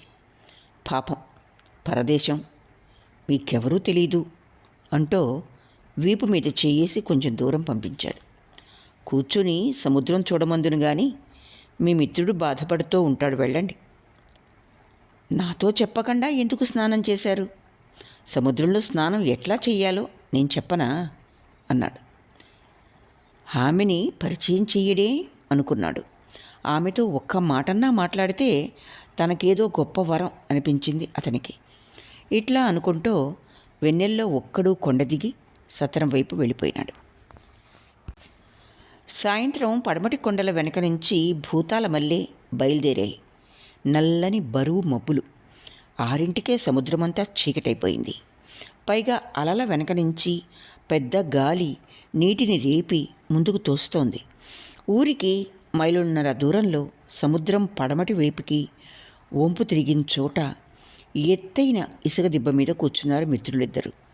నరసింహారావు రాత్రి తాను చూసిన దృశ్యాన్ని సింగుకు చెప్పిన తర్వాత దేశికాచారిని ఆ సాయంత్రం కలుసుకోవడం అంటే సిగ్గు, కొంచెం భయం కూడా వేసి వచ్చేశారు. సముద్రం వంక చూడటమే నయంగా ఉంది. నీళ్లు ముందుకు తోసుకొని విరిగిపడుతున్నాయి. చప్పున లేచి వెనక్కి ఊరువైపు నడుస్తున్నారు. సముద్రం ఒడ్డునే 2 నిమిషాలు నడిచారో లేదో పెద్ద మొగలి పొద అడ్డం వచ్చింది. ఇదేమిటి? బీచ్ ఒడ్డుకి ఓ పొద ఎట్లా నడిచొచ్చింది? చీకటి, ఎట్లా వెళ్ళడం? నీళ్లలో దిగాలి. ఈడ్చి కొడుతున్న ఆ అలల్లోకి కరుకు మొనలు తేలిన ఆ రాళ్లల్లో భయం వేసింది. ఏదో ఇంద్రజాలం వచ్చేప్పుడు లేని పెద్ద చెట్టు ఇప్పుడు ఎట్లా మొలిచింది? ఏదో ఇంద్రజాలం వచ్చేప్పుడు లేని పెద్ద చెట్టు ఇప్పుడు ఎట్లా మొలిచింది? ఆ పొద వెనక ఇంకా పొదలు. ఆ పొద మొదలుని కావలించుకొని ఈడుస్తున్నాయి అలలు. నరసింహారావు వణుకుతున్నాడు. చప్పున లక్ష్మణసింగు బిగ్గరగా నవ్వాడు. ఏం లేదోయ్, మరి నీళ్లు ముందుకు పొంగలేదు, ఈ పొద దాకా పొంగే. కింద పడిపోవటానికి తయారుగా ఉన్న మిత్రుణ్ణి పట్టుకుని టార్చ్ లైట్ తీసుకుని బుద్ధి తక్కువని తిట్టుకుని చెప్పులతో సహా తడుస్తూ సముద్రంలోకి దిగాడు. 4 అడుగులు వేశారో లేదో అడ్డంగా పెద్ద కొండరాయి, జారుడు. దానికి తగులుతో ఓ పొద ఒకవైపు. రెండో వైపు తిరిగి వెళ్దామంటే ఎంత లోతో సముద్రం. నిలబడిపోయినారు. ఎంతసేపో, కానీ చాలా కొంచెం సేపే. చిన్న ఉరుం ఇందాక మెరిసింది, మళ్ళీ మెరవకూడదు. ఎవరో నవ్వుతున్నారు ఆ ఈదురుగాల్లో, సముద్రం హోరులో. బాబో అని అరిచాడు సింగు. బిగ్గిరిగా ఏడుస్తూ అరిచాడు నరసింహారావు. సముద్రంలో పడి చచ్చిపోవడం మంచిదనిపించింది వాళ్ళకి. ఏం ఊరిది, ఎందుకొచ్చారు? చల్లదనం వాంఛించి, నిరాశ. హిటేల వచ్చితి, భయం బెట్లో కదే ఈశ్వర అనుకున్నారు గావును. ఈశ్వరుడు ప్రత్యక్షమైనాడు. ఎవరు అన్నాడు స్త్రీ కంఠంతో. ఎవరు తల్లి మీరు అన్నాడు సింగ్ వణికే కంఠంతో. ఏమిటి దాటలేరా? ఆ కొండరాయి మీద నుంచి వాళ్ళ నెత్తి మీద. ఏమిటి దాటలేరా? వస్తానుండండి, భయం లేదు. దిగుతోంది ఆమె. ఎవరు? ఆ రాయి మీద నుంచి మెరిసింది ఒక యువతి. తెల్లటి ఒళ్ళు, తెలుగు. ఎంత స్వచ్ఛంగా వచ్చో. దిగి చెయ్యి అందించింది. కొండ పక్కగా తీసుకెళ్ళింది. ఆ ప్రదేశమంతా తనకు బాగా స్పష్టంగా తెలిసిన రాజ్యమైనట్టు. బతికేం జీవుడా అని త్వరగా నడక ప్రారంభించారు, థ్యాంక్స్ అన్నా చెప్పకుండా. మరి ఆమె ఆ చీకట్లో ఒంటరిగా అన్నాడు సింగ్. పోనిద్దు, ఇంకా ఎవరో ఉంటారులేదు. కాదు, పాపం కనుక్కొని మరీ వెళ్దాం. ఈ చీకట్లో ఎట్లా కనబడుతుందో కేకేద్దాం. సరే అరు, కానీ నేను వెనక్కి మాత్రం రాను. ఏమండి ఏమండి జవాబు పెద్ద నవ్వు. ఆ నవ్వుకి నరసింహారావు పరుగు తీశాడు. వస్తున్నాను. మళ్ళీ ఏమొచ్చింది? దగ్గరగా వచ్చింది. ఏం లేదు, మీరిక్కడ ఒంటరిగా. అదా ఏ? మళ్ళీ మెరిసింది. చాలా వివరంగా లోకం కనబడుతూ. ఆమె కనబడింది. ఏం పర్వాలేదు, వెళ్ళండి అంటూ వెనకాలకు తిరిగి వెళ్ళిపోయింది. అంధకారం. లక్ష్మణసింగు అట్లానే నిలిచిపోయినాడు. నరసింహారావు రమ్మన్న కేకలు వినపడ్డదాకా. ఏమిటి రావే, ఉండు, ఆమెను సరిగ్గా చూసావా? ముందురా. సముద్రం అందాన్ని, ఆడవాళ్ళ అందాన్ని తర్వాత చూడొచ్చు. చూసావా అన్నాడు నడుస్తూ. లేదు. ఇప్పుడు చూడ్డమేనా ముఖ్యం? పద. వాన కూడా వచ్చేటుంది. బ్రతికి బయటపడ్డాం, అది చాలు. చూడొచ్చు రేపటి నుంచి. నాకు వెనకాలకు వెళ్ళాలనిపిస్తుంది. ఈసారి చెప్పు తీసుకుని తంతుంది. సరిపోతుంది. పాపం మన ప్రాణాలు రక్షించింది చాలదు. పద. పైగా పోయి సరిగ్గా బట్టలన్నా లేవు ఆమెకి. ఏం చేస్తోందో ఒంటరిగా. భయం లేదు. ఎట్లాంటి ఆడవాళ్ళు ఉంటారో. ఎవరో ఇంగ్లీష్ ఆమె కాదు, లాలసలాగుంది. లాలస? లాలస ఎవరు? అవును, నీకెట్లా తెలుస్తుంది? ఎక్కడా? ఎవరోలే, నేను ఎరుగుదును ఒకప్పుడు. ఎవరు? మన ఊళ్ళోనే. మన ఊళ్ళోనా? పో. ఎవరు? నీకు తెలీదులే. ఇంతకీ అవునో కాదో? తరువాత పరధ్యానంగా కొంచెం జవాబు చెప్పాడు. సింగు ధ్యానమంతా తన పాత జీవితం మీద. 4 ఏళ్ల కిందట ఆ చివరి ఉత్తరం వచ్చింది లాలస నుంచి. తాను చాలా దరిద్రంలో, కష్టంలో ఉన్నానని, రమ్మంటే వచ్చి అతని దగ్గర ఉంటానని. కానీ చేసిన దానికి పశ్చాత్తాపమూ లేదు. అతన్ని ఎటువంటి ఘోరమైన విరహంలో, కసిలో, అవమానంలో వదిలి వెళ్ళిందో ఆ సంగతికి దిగులు లేదు. పోనీ ముందైనా సరిగా ఉంటానని గాని, ఉండటానికి ప్రయత్నం చేస్తానని గాని సూచన లేదు. ఆమెను తలుచుకుని, ఆమె తనతో ప్రేమగా ఉన్న రోజుల వెలుగు తలుచుకుని ఊగాడు గాని ఊరంతా ఏమంటారు? తన మొహం ఎట్లా చూపుతాడు? తన తమ్ముళ్ళు, తల్లి ఒప్పుకుంటారా? అదిగాక తనని ఆమె నిర్దయగా చేసిన మోసం. ఒక్క 6 నెలలలో తాను 10 ఏళ్ల వయసు గడిచినట్లు కావడం తలుచుకొని జవాబు రాయలేదు. మళ్ళీ ఒక్క ముక్క రాసింది. ఇంతేనా? ఇంకా మీ ఆశ నాకు లేనట్టేనా అని. దాంతో సరి. ఆ లాలస ఈ ఊరొచ్చిందా? ఎక్కడుంది? ఏం చేస్తోంది? ఈ రాత్రి తనకి ప్రాణదానం చేసింది లాలసేనా? మళ్ళీ కనబడుతుందా? ఇన్నాళ్ళు కనబడలేదే. తనని గుర్తుపట్టిందా? లాలసే అయితే తనని గుర్తుపట్టి ఉండదా? కాదు. ఆమె లాలసే అయితే తాను భీమిలి వెంటనే విడిచిపోవడం మంచిది. ఆమెను కలుసుకోలేడు. భీమిలి నరకప్రాయమవుతుంది. కానీ లాలస కాదు. తనకేం భయం లేదు. హోటల్కి చేరుకునేటప్పటికే తడిశారిద్దరు. ఆమె ఎవరని అడుగుదామనుకున్నారు కానీ తాము పడ్డ భయం, ఆడది రక్షించింది అని చెప్పుకోవడం సిగ్గయి ఊరుకున్నారు. పెద్ద వానలో, గాలిలో తమ గది చేరుకున్నారు. ఇంకా ఊళ్ళో ఉంటే ఆ సత్రం వదిలి ఇల్లు చూసుకోవాలి. బట్టలు మార్చుకొని కబుర్లు చెప్పుకుంటూ కూర్చున్నారు. సింగ్ మాట్లాడకపోవడం చూసి నరసింహారావు చదువుకుంటున్నాడు. సింగ్ మనసుని లాలస జ్ఞాపకాలు గట్టిగా ఆవరించాయి. అట్లాంటి పెద్ద వర్షంలోనే రాత్రి వెళ్ళిపోయింది లాలస. అంతకుముందు చాలా వారాల నుంచి ఘోరమైన పోట్లాట వాళ్ళిద్దరికీ. ఆమె మొదట్నుంచి వెళ్ళిపోతాననే అంటోంది. తాను అడ్డుపడ్డాడు. ఎట్లాగో సరిపెట్టుకుందాం అనుకున్నాడు. కానీ తన తమ్ముళ్ళు, మరదళ్ళు గోల చేశారు. ఇంట్లో నిలవడం ఇబ్బంది అయ్యింది. లాలస తప్పే ఉంది. మొదట పెళ్లి చేసుకునేటప్పుడే సరే చూద్దాం కానీ అంది. స్త్రీలకి ఈ చదువుల వల్ల, స్వేచ్ఛ వల్ల కాపరాలు ఇట్లా అవుతున్నాయి. మరి వాళ్ళు మనుషులేగా అంటే అవును. చదువులు, స్వేచ్ఛ ఉండవలసిందే, ఉద్యోగాలు చేయవలసిందే.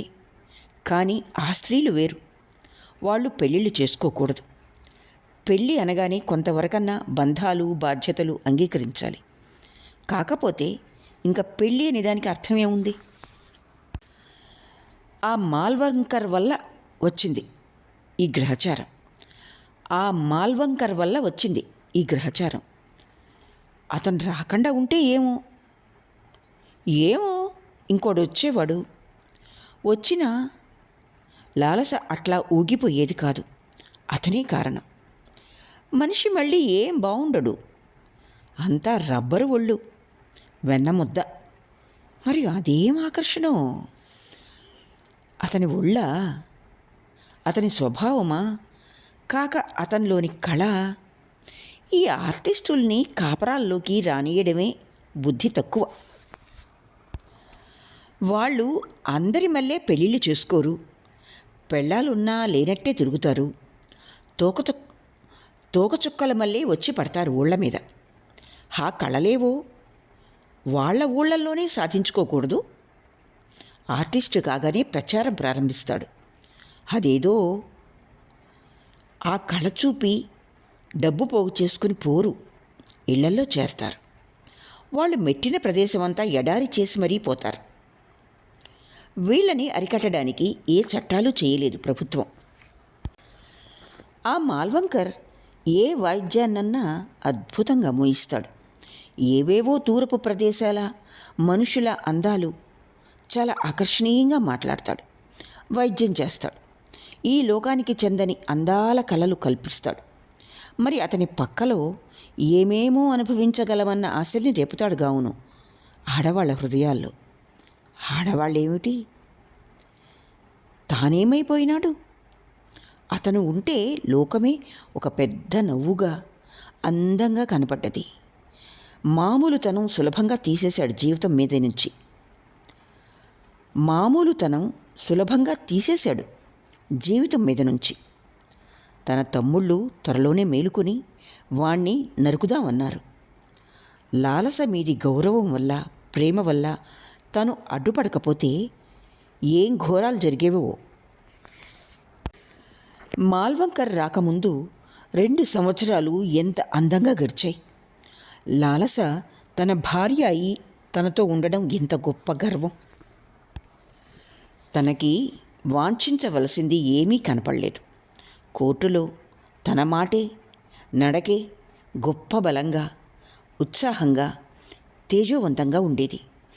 ఎంత చీదరలోనూ కేసు ఓడిపోయేప్పుడు కూడా ఇంటికి వెడితే లాలస తన కోసం చూస్తూ కణతల దాకా పాకే సంతోషంతో, పెదిమల చివర తన కోసం కోర్కెతో తనకెదురుగా రావడం, ఆమె మెడ చుట్టూ చెయ్యేసి తమ గదిలోకి వెళ్ళడం, తను టీ తాగుతూ ఉంటే ఎదురుగా కూర్చోవడం,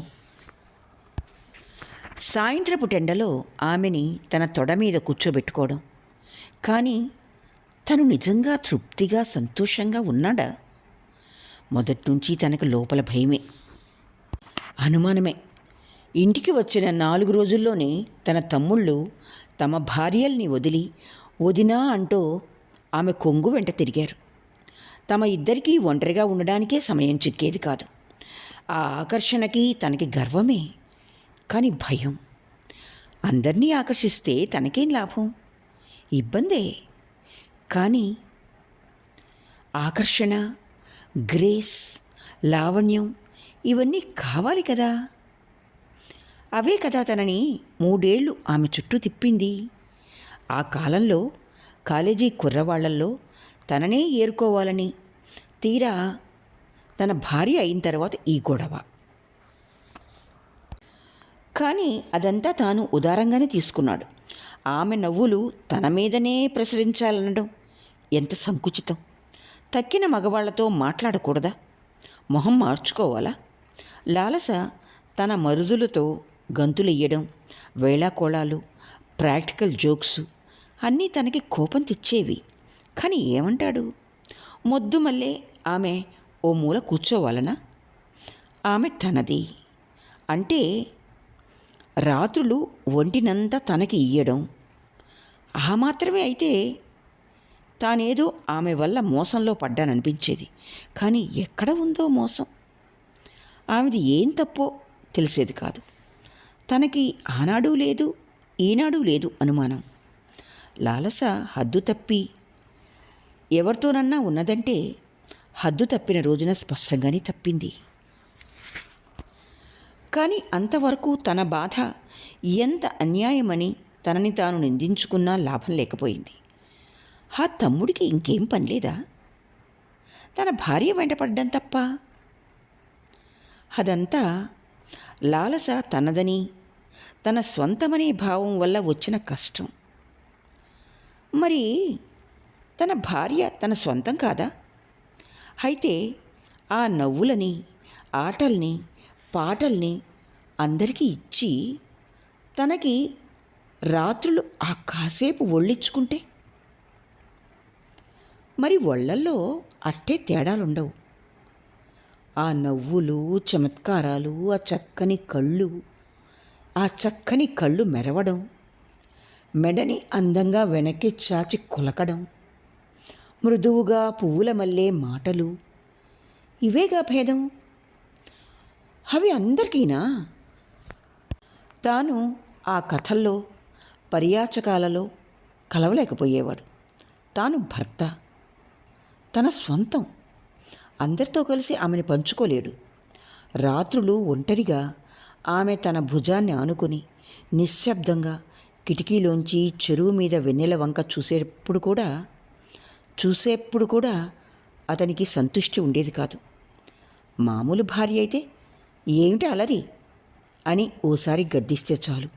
కానీ ఈ చదువుకున్న ఆడవాళ్ళు ఊరుకోరు. ఏమలరి?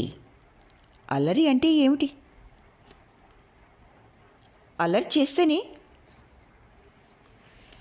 నువ్వు లేనప్పుడు కూడా ఎవరితోనూ మాట్లాడకుండా, ఎవరన్నా పలకరించినా మెదలకుండా కూర్చోమంటావా? ఎందుకు కూర్చోవాలి? అట్లా ప్రశ్నలు అడిగి వెర్రివిధం చేస్తారు మగవాణ్ణి. చాలా అన్యాయం కాపరాలు ఇట్లా కావడం. మగవాళ్ళకి అన్యాయం జరుగుతోంది. స్త్రీని భర్త అయినా తనది అనుకోవడం తప్పని వాదిస్తాడు మాల్వంకర్. ప్రాణం లేని ఆస్తులే ఎవరివి అనే ప్రశ్నలు వచ్చిన రోజుల్లో ఇంకా ప్రాణం ఉన్న ఇంకో మనిషిని నాది అనుకోవడం ఘోరం అంటాడు. నిజమే. కానీ అందరూ ఇంకా తమ భార్యలతో హాయిగా ఉండగా తానొక్కడైనా తన భార్యని అందరిది అనుకోవడం? మాల్వంకర్కి భార్య లేదుట. ఉంటే తనది అనుకోడా? అనుకోను అన్నాడు. ప్రేమ లేకపోయినా భార్యని అందరిది అనుకోలేరు కదా. లాలసని తాననుకోగలడా? అసలు తనది అనుకుందే దాని మీద ప్రేమ వస్తుందా? వస్తుందంటారు పుస్తకాల్లో. ఇతరుల భార్యల మీద ప్రేమ రాదా మరి? తమది అనుకోకుండానే పెళ్ళి కాకముందు 3 ఏళ్ళు ప్రేమించలేదా తను లాలసని? కాదు, అది ప్రేమ కాదు, వాంఛ. తనది కావాలని, తనది అయిన తర్వాతనే తనది అనుకున్నంత కాలమే ప్రేమ. తనది కాని నాడు మళ్ళీ వాంఛ, విరహం, జెలసీ, ఇంకా ఎన్నో. ప్రేమ కాదు. మరి విరహం లేని సంఘం చాలా ఆరోగ్యంగా ఆనందంగా ఉంటుందని కలలు కంటాడు చలం. తన సొంతం అనే భావన వదిలిపోవాలంటాడు. మరి అది అతని ఉత్తవాదనో, థిరియో, లేక అతని అనుభవమో? కాపరాల్లోని చిక్కులు తీర్చే విధం కనపడక ఆ పిచ్చి థియరీని కల్పించాడేమో. ఎంత యోచించినా తన స్వంతం అనుకోకుండా ప్రేమించడం అనేది దూరంగానన్నా యోచించుకోలేకపోయినాడు తాను. మరి పెళ్ళి అనేది పోయినాడు మనుషులే మారతారా? ఉన్నతులవుతారా? కాక ఇంకా ప్రేమ లేకుండా ఊరికే తాత్కాలికంగా కామం తీర్చుకుంటారా? ఎవరికి ఎవరు సొంతం కాకుండా ఊరికే మాట్లాడడమే కానీ అట్లా ఎప్పటికీ జరగదు. రాసేవాళ్లే ఒప్పుకోరు. అట్లా ఎప్పటికీ జరగదు. రాసేవాళ్లే ఒప్పుకోరు. అట్లాంటిది వాళ్ళకే జరిగితే మరి మగవాళ్ళు అంటారు. మగవాళ్ళు ఇంకో ఆడవాళ్ళని మోహించినా భార్యకెప్పుడు భర్త తమ సొంతమే అని ఉంటుంది. కావలిస్తే భర్తలకు కూడా ఆ స్వతంత్రం తీసేయవచ్చు. నాటకానికి వెడితే లాలస చూపు కోసం కాచుకున్నట్లు ఉండేవి ప్రేక్షకుల కళ్ళు. ఆమెలోనే ఉంది ఆ గుణం. చూసిందా, ఏవో ఆశల్ని రేపుతున్నట్టు తప్ప చూడలేదు. మాట్లాడిందా, ఆ ఎదుటి మనిషిని ఎంతో దగ్గరగా తీసుకుని అతనితో మాట్లాడడం తనకి చాలా ఇష్టం అన్నట్టు మాట్లాడుతుంది. దీనికి పడి చచ్చిపోతారు మనుషులు. అట్లాంటి లాలస తనకి లేదు. తనకు ఆ యోగ్యత, అదృష్టం లేకపోయినాయి. కానీ తనేం చేశాడు? ఆమె భుజాలకి స్నానమైనాక చీర వదులుగా చుట్టుకొని అద్దం ముందు జుట్టుని సర్దుకుంటూ ఉంటే తను వెనక నిలబడి అద్దంలో ఆమె రొమ్ముల్లోకి ఉబికే భుజాల కింద లోతుల్ని, వెనక వీపులోకి జారే వంపుల్ని చూస్తూ ఒక్కసారి నవ్వుతో బెట్టు చేస్తున్న ఆమెని హమాంతం మంచం మీదికి ఎత్తుకుపోయేవాడు. ఈనాడు మళ్ళీ లాలస కనబడితే, ఇక్కడ ఏం చేస్తోంది? మాల్వంకర్ మళ్ళీ వచ్చాడా? ఆమెని 3 నెలల్లోనే వదిలేశాడుగా. కానీ ఆమె అతన్ని వదిలిందా? మళ్ళీ కలుసుకున్నారా? బాంబే నుంచి భీమ్లీ వచ్చారా? డబ్బు? మాల్వంకర్కి డబ్బుంటుందా? కానీ ఆమెను వదిలి బతకగలడా మాల్వంకర్? ఈ 4 ఏళ్ళు ఆమెని, ఆమె నవ్వుని, వెలుగుని, అందాన్ని ఆకాశం తనలోకి లాక్కుని ప్రకాశిస్తోంది అనిపించింది అతనికి. భీమ్లీకి ఆమె వల్లనేనేమో అంత అందం. ఆ రాత్రి తను వచ్చేటప్పటికి మాల్వంకర్ ఆమె రొమ్ముల మధ్య అతని తల చుట్టూ ఆమె చేతులు. ఆ దృశ్యం తర్వాతనే కదా తనకి ఆశ లేదనిపించింది. ఏదో ఓసారి ఎవరినో అనుభవించిందంటే అంత బాధగా ఉండదు, మర్చిపోవచ్చు. కానీ అట్లా ఇంకో పురుషుణ్ణి స్త్రీ తీసుకుందంటే ఏముంది ఆ మాల్వంకర్లో? ఆమె దీనంగా తనకు రాస్తే తాను మౌనంగా ఊరుకోవడం చాలా కఠినం. పాపం ఎంత అవస్థలో పడిపోయిందో. ఆ పిచ్చి వదలగానే తనతో మునుపటి మళ్ళేనే ఉండేదేమో. కానీ తను చూసిన జ్ఞాపకాలు, తను చూడని వాటి అనుభవాలు భరించలేకపోయినాడు. కిటికీలోంచి వానజల్లు మీద పడుతోంది. నరసింహారావు నిద్రపోయినాడు. ఆ రాత్రికి ఇంకా లాలస మరపు రాదా? పోనీ ఈ వర్షంలో తోవ తప్పి సత్రానికి రాకూడదా లాలస? మళ్ళీ కనబడితే ఏమంటాడు తాను? మళ్ళీ తీసుకుంటాడా? ఆ మాల్వంకర్ వల్ల లాలస తన నుంచి బెదిరిపోయిందా? లేక లాలస స్వభావమే అంతా? అవును, అట్లాంటి స్త్రీలంతే. నిలకడ ఉండదు వాళ్ళ రక్తంలోనే. ఇట్లా చేతులు మారి అందం పోగానే ఎవరికీ అక్కర్లేక నశిస్తారు. ఈ పాపమంతా చివరి రోజుల్లో అనుభవిస్తారు. తను ఆమెను పెళ్లి చేసుకోవడమే తప్పు. కానీ ఆమె తనకి ఎప్పటికీ కావాలనిపించింది. తనది అయితే చాలు, తర్వాత చూసుకోవచ్చుననుకున్నాడు. మొదట ఆమెని మద్రాస్ బీచ్లో చూశాడు. ఇద్దరు సహాధ్యాయునులతో, అనసూయ ప్రియం వదనలతో నడిచే శకుంతలలా దర్శనమిచ్చింది. ఏదో ఆలోచించుకుంటూ నడుస్తున్నాడు. నీళ్ల అంచుని పల్లెవాళ్ళు వేసిన తాడు చుట్ట అడ్డం. తను కళ్ళెత్తేటప్పటికీ తనకి చాలా దగ్గరగా ఆమె. తనకి ఢీకొనడమే ఆలస్యంగా. వాళ్ళు తనని చూడలేదు గావును. ఎక్స్క్యూజ్ మీ అన్నాడు. చేతులు కలిపి నడుస్తున్న వాళ్ళు ముగ్గురు తనకి అడ్డం. ఓ పక్క తాడు, ఇంకోవైపు సముద్రం. మళ్ళీ ఆ రాత్రి అట్లానే కలుసుకున్నారు. ఒకవైపు సముద్రం, ఇంకోవైపు మొగలి పొద. వాళ్ళు కదల్లేదు. సరిగ్గా ఆమె కళ్ళల్లోకి చూశాడు. ఆ నిమిషానే అతని ఆత్మ ఆమె కళ్ళలో ప్రవేశించింది గావును. ఇద్దరు చెలులు తప్పుకోవాలనుకుంటున్నారు గావును. ఆమె వాళ్ళ చేతుల్ని వదల్లేదు. చప్పున నవ్వి గుడ్ బై అని అనవసరంగా అని వెళ్ళిపోయింది. చప్పున నవ్వి గుడ్ బై అని అనవసరంగా అని వెళ్ళిపోయింది. ఆమె తన కాలేజీకి వారానికి 3 సార్లు ల్యాబొరేటరీ పనికి వస్తుందని కనిపెట్టి మెట్ల దగ్గర కాచేవాడు. అడ్డంగా నిలబడేవాడు. ప్రతిసారి తను ఎక్స్క్యూజ్ మీ అనడం, ఆమె నవ్వి గుడ్ బై అనడం మామూలైంది.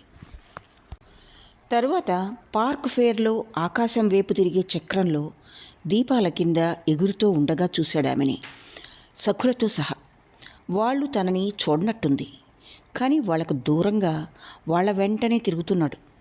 గంటలు గడిచాయి, ఆకలి వేస్తోంది, కానీ వాళ్ళు వెళ్ళరేం మరి? ఎవరి కోసం చూస్తున్నారా? లాటరీ బల్ల దగ్గర ముగ్గురు ఒకటే ఆడారు. అలసినట్టున్నారు. బల్ల మీద కూర్చుని ఒకరి వంక ఒకరు చూసుకొని నవ్వుకుంటున్నారు. వాళ్ళ కంటబడి వెళ్ళిపోవాలనుకున్నాడు. అటు వెళ్ళిపోతున్నట్లు వాళ్ళ బెంచి ముందుకు నడిచాడు. వాళ్ళు తలలెత్తలేదు. అతను ఆలోచించకుండానే ఆగి ఎక్స్క్యూజ్ మీ అన్నాడు. వెంటనే ఒక ఆమె గాడ్ ఈజ్ గ్రేట్ అంది. అవర్ గార్డియన్ యాంజల్ అంది లాలస. వెంటనే ముగ్గురు లేచి అతన్ని చుట్టుముట్టారు. ఏం చేస్తున్నారు ఇక్కడ? పరీక్షలకు చదవకుండా యువకుడా, కాలాన్ని ఇట్లా పాడు చేసుకుంటున్నావా? నాన్నగారికి తెలిస్తే ఏమంటారు అన్నది లాలస ఇంగ్లీష్లో. చీమల్ని చూసి నేర్చుకో అంది ఒక ఆమె. అవును, ఇంతవరకు కాలాన్ని, డబ్బుని వృధాయే చేశాను అన్నాడతను గ్యాలంట్గా. సరి అయితే మమ్మల్ని మా హాస్టల్ దాకా ఎస్కార్ట్ చెయ్యి అంది లాలస. అంతకన్నానా అన్నాడు. మాకు బస్సుకు డబ్బు లేదు, ఉన్నదంతా ఆ దుర్మార్గులు లాగేశారు అంది మిత్రురాలు. రండి. ఆ తర్వాత చాలా పరిచయం. వాళ్ళు అతను ప్రతి సాయంత్రం బీచ్కి, రాత్రి అయి సముద్రంలో రవ్వలు మెరిసేదాకా, బీచ్లో సమ్మర్దం తగ్గేదాకా. కానీ లాలస వెంట ఆ ఇద్దరు కన్యలుగాక నలుగురు మగ స్టూడెంట్లు కూడా ఉండేవాళ్ళు. అంతకు పూర్వం ఎక్కడో కలుసుకుంటూ ఉండేవారని తెలిసింది అతనికి. కానీ ఆలోచించడానికి, అనుమానపడ్డానికి వ్యవధి లేదు. లోకమంతా అతనికి లాలసమయం. ఆ నలుగురిలో ఆటల్లో, చదువుల్లో, తండ్రుల పదవుల్లో చాలా ముఖ్యమైన యువకులున్నారు. కానీ అందరూ ఆమె దగ్గర కూర్చోవడమే, ఆమె మాట చెవుల వినడమే గొప్ప భాగ్యంలాగూ అయ్యేవారు. కానీ అందరూ ఆమె దగ్గర కూర్చోవడమే, ఆమె మాట చెవుల వినడమే గొప్ప భాగ్యంలాగూ అయ్యేవారు. కానీ అతనితో మాత్రం లాలస ఇకేం లేదు జీవితానికి అర్థం. ఇట్లా ముళ్ళ మీద, వెన్నెల అలల మీద ఎప్పుడూ వదలని ఆకర్షణలో గడిచిపోయింది ఆ ఏడు. ఇట్లా ముళ్ళ మీద, వెన్నెల అలల మీద ఎప్పుడూ వదలని ఆకర్షణలో గడిచిపోయింది ఆ ఏడు. సెలవులకి ఎవరి తోవల వారు పోవాలి, కానీ అందరూ మళ్ళీ కాలేజీలకి రావాల్సిన వాళ్లే.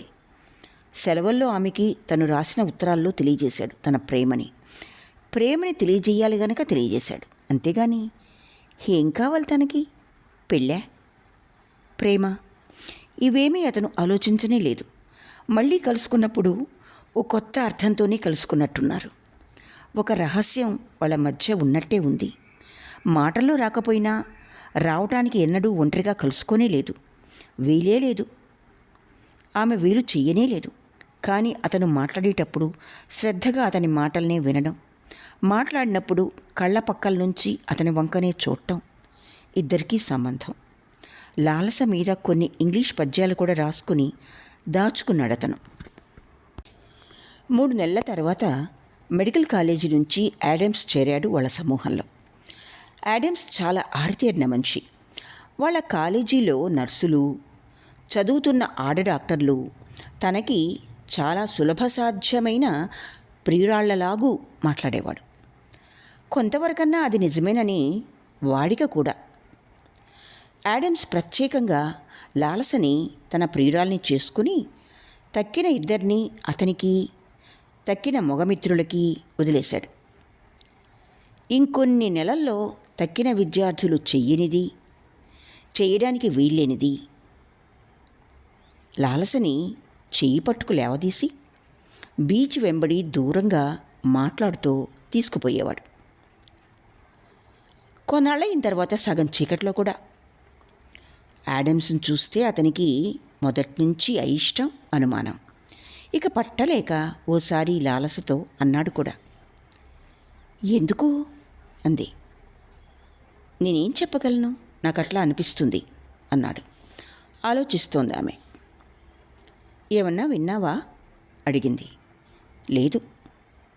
ఏం లేదు, అతను ఓ తరహా మనిషి. ఆడవాళ్ళు పాడు చేశారు అతన్ని, ఒకటే వెంబడిపడి. కాకపోతే చాలా ఉత్తముడు.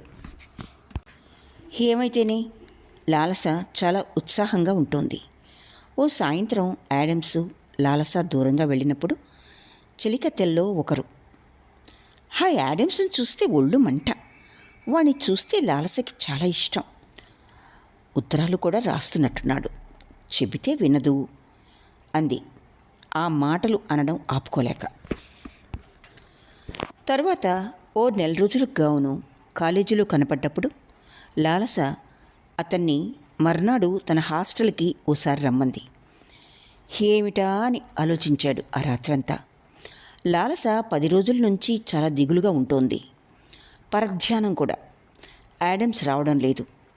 అది మొదటిసారి ఆడవాళ్ల కాలేజీ హాస్టల్కి వెళ్ళడం అతను.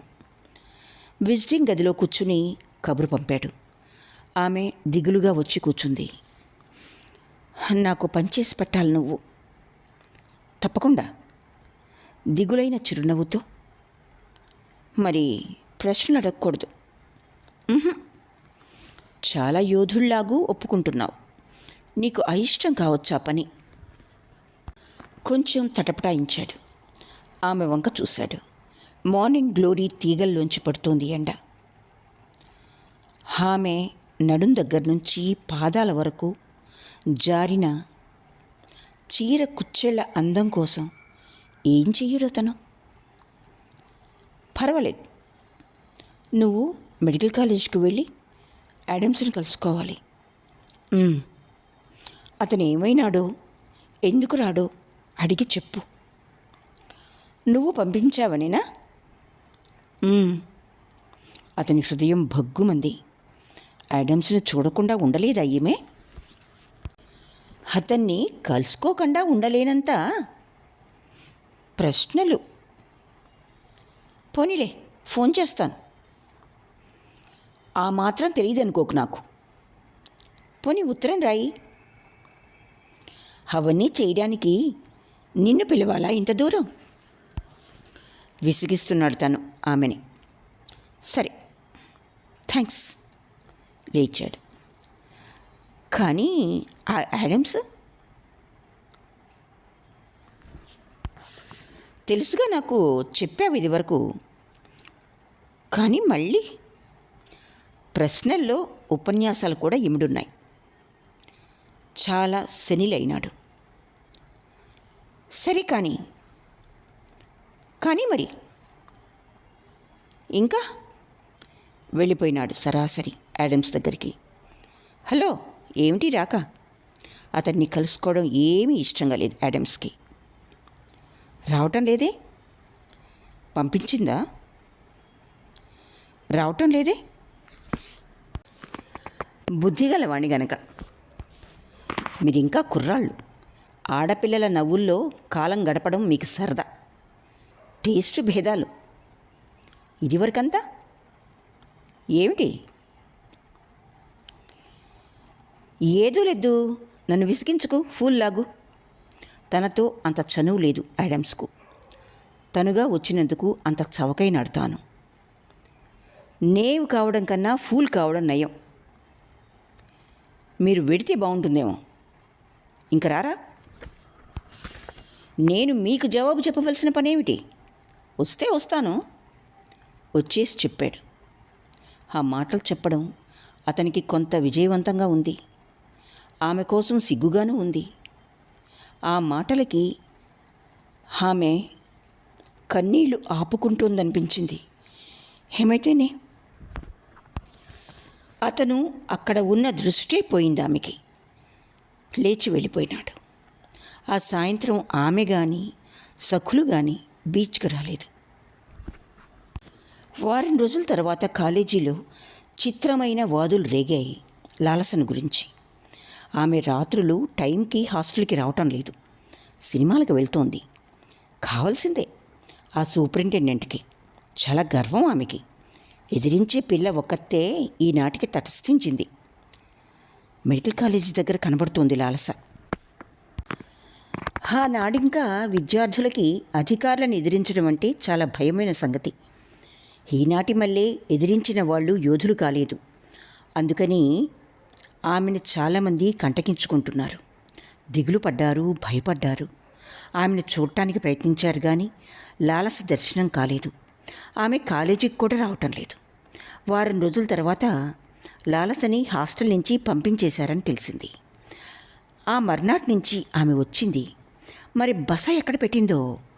కాలేజీ విద్యార్థులు, విద్యార్థినులు కాలేజీకి ఆమెని సాంఘికంగా బహిష్కరించారు. అతనికి ధైర్యం లేకపోయింది ఆమెను పలకరించడానికి.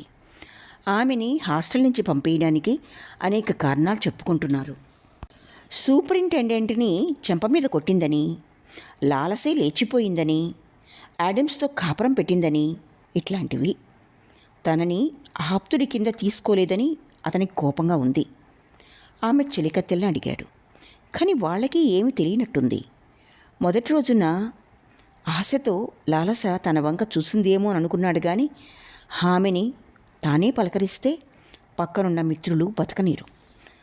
అవినీతి నింద వేస్తే భరించగలడు పురుషుడు, కానీ ఇంకొకరి మీద ఇష్టపడిన స్త్రీ పక్షం వహించడానికి చాలా ధైర్యం కావాలి. 10 రోజుల తర్వాత అందరికీ ఆహ్వానాలు వచ్చాయి. ఒక ఇంగ్లీష్ హోటల్లో యాడమ్స్కి లాలసకి పెళ్లి జరుగుతుందని అందరూ ధైర్యాన్ని కూడబలుక్కుని వెళ్ళదలుచుకున్నారు. రాత్రి 8ంటికి పెళ్ళి, 9ంటికి హిందూ డిన్నరు. ఓ 10 మంది గొప్పగా డ్రెస్ వేసుకుని అనేక విధాలైన అలంకారాలతో వచ్చారు. హాస్టల్ సూపరింటెండెంటు, లెక్చరర్లు కూడా వచ్చారు. కానీ మెడికల్ కాలేజీ నుంచి ఒక్కరూ రాలేదు. అంతా సిద్ధంగా రమ్యంగా అలంకరించారు హోటల్ వాళ్ళు. పెళ్లి చేసే రిజిస్ట్రార్ గారు వచ్చారు. 8 అయింది. పెళ్లి కొడుకు రాలేదు, పెళ్లి కూతురు రాలేదు. సరే, 9 దాకా ఒకళ్ళ మొహాలు ఒకరు చూసుకుంటూ కూర్చున్నారు. ఏం చేస్తారు? బయలుదేరారు ఇళ్ళకి. తిండి వెళ్ళిపోతూ ఉంటే హోటల్ వాళ్ళు వచ్చి భోజనాలకి రమ్మన్నారు. వధూవరుల సంగతి హోటల్ వాళ్ళకి తెలీదు. కానీ భోజనాలకి 10 వరకే డబ్బిచ్చేశారు. చాలా చెడ్డ ప్రాక్టికల్ జోక్ జరిగింది. కానీ ఇంత ఖర్చుతోనా? చాలా గొప్ప భోజనం. మర్నాటి నుంచి పుకార్లు లెక్కలేనన్ని. లాలస కాలేజీకి వచ్చింది. కానీ ఎవ్వరితోనూ ఏం మాట్లాడలేదు. పెళ్లి సంగతి తనకి తెలియనట్లే తల ఉంచుకుని నిబ్బరంగా వెళ్ళిపోయింది. ఆమెకు పెళ్ళయిందంటే నిరాశ, పెళ్ళి ఆగిపోయిందంటే ఆశ తనలో ఎక్కడో ఉన్నాయనే అనుకుంటాడు. ఆమెను పెళ్లి చేసుకోవాలని ఇదివరకే అతనికి. ఇప్పుడది చాలా బలమై ఉంటుంది తెలియకుండా. అట్లా కాలేజీనే లెక్క చేయక ఏమనుకుంటున్నారో తనని గురించి అనే సంగతే లక్ష్యం లేక మామూలుగా తిరగడానికి చాలా ధైర్యం కావాలి. ధైర్యం స్త్రీలలో ఉంటే మరీ ఆకర్షిస్తుంది పురుషుణ్ణి. అందులో ఆమె చాలా లైమ్ లైట్లో ఉంది. గొప్ప హీరోయిన్. ఆమె అందాన్ని చూస్తే ఎంత కళ్ళు తళతళమంటాయో. ఆమె చరిత్రని తలుచుకుంటే అంత డాజిలింగ్గా ఉంది. కానీ ఆ రంగుల నిప్పు రవ్వల్ని రాల్చే తారాజువ్వా మామూలు భార్య కింద ఎంతవరకు ఇముడుతుందనే ఆలోచన రాదు యువకుడికి. ఇక్కడితో చలంగారి జీవితాదర్శం మొదటి భాగం పూర్తి అయింది. 2వ భాగం త్వరలోనే వెలువడుతుంది, మరి ఒక పెద్ద వీడియోగా. అప్పటి వరకు సెలవు మరి.